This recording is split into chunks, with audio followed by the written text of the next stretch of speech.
I kind of want to show this video Do of it. David Petraeus getting trashed on Do stage. it. So Petraeus, most of you know, top general in the U.S. military, but he retired and then he became basically a spokesperson and a board member for fracking and for fossil fuels. And That revolving door is sweet, isn't it? isn't it? Sweet, sweet black crude. So climate defiance, that always does these wonderful interruptions where they don't let these people go about their business as usual. Encountered him at the Global Risk Forum, which, as they mentioned, That's isn't an that amazing name? Isn't that a great name for what Petraeus is and his ilk? But anyway. Will prevent me from getting too comfortable. Excuse me. David Petraeus, how dare you talk of safety and security while your work have made us all less secure? Your firm, KKR, is a majority stakeholder in the Coastal GasLink pipeline, which has evaded free, prior, and informed consent of the Wet'suwet'en people. They're letting her talk because they don't know what to do. Like they don't. A lot of these events, especially if it's not someone like Hillary Clinton or something, they're not prepared for people to actually refute these war criminals and I just don't know that I've ever seen anybody magicians allowed to talk that long.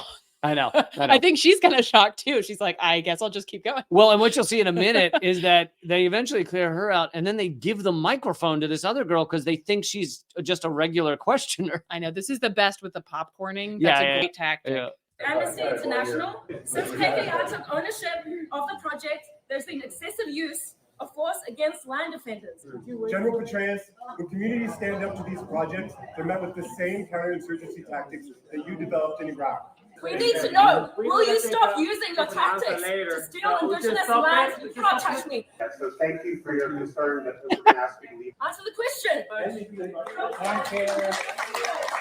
your firm KKR involved in violence against the Wet'suwet'en Nation? I don't think so. I don't think so.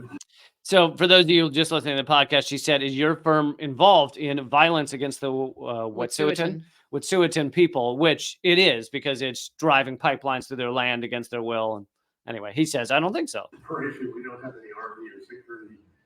I think that I'm not even sure what the issue is. I think it may involve a pipeline in the through tribal areas of Canada. In order to build the Coastal GasLink pipeline, Right. One person per person. Thank you so much.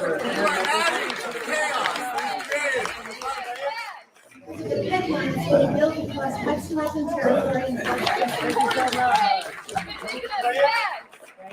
You are a global risk. How appropriate that you're sitting here at the Global Risk Forum, David Petraeus. You advise, how dare you say you're lying? You advise the RCMP on repression and violence tactics against the Wet'suwet'en people who sit in the way of KKR's Coastal GasLink pipeline. How disgusting for you to just sit there and pretend that you don't know.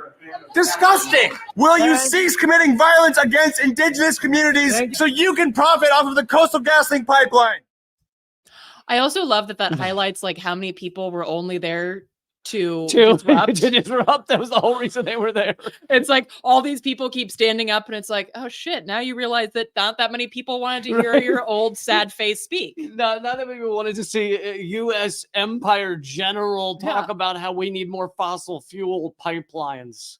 Dude. No, I love this, and I love how it disrupts things, and they're in their face. And you got to remember that people like Petraeus, they're surrounded by sycophants and people who go, "Thank you for your service," and all that bullshit. And they don't have people saying, "No, you're disgusting.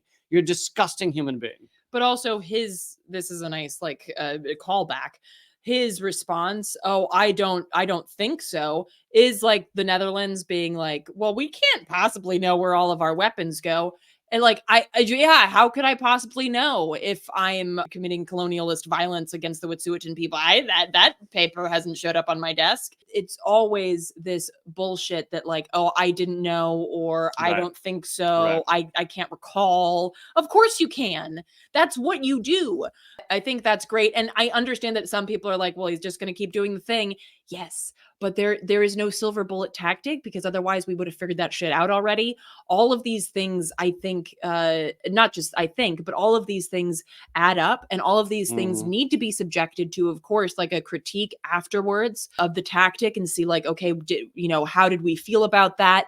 Can we do a different format or what have you? But it's like disrupting their ability to sit up there and be pedestaled for being war criminals and colonialist pieces of shit is important. Absolutely. And, let's be honest, you have to accept, just as I would never tell an activist group to just avoid Facebook because Facebook sucks, or Instagram, you need to use the tools you have. And let's be honest, people are far more likely to learn about these issues if they see a viral video of protesters jumping on a stage than if they see an article that says the Wet'suwet'en are, don't want this pipeline. I'm not saying don't write the articles. I also write the articles, but I'm saying it needs to be all of the things. And this tactic is one of the ones that people will share and watch and care about. So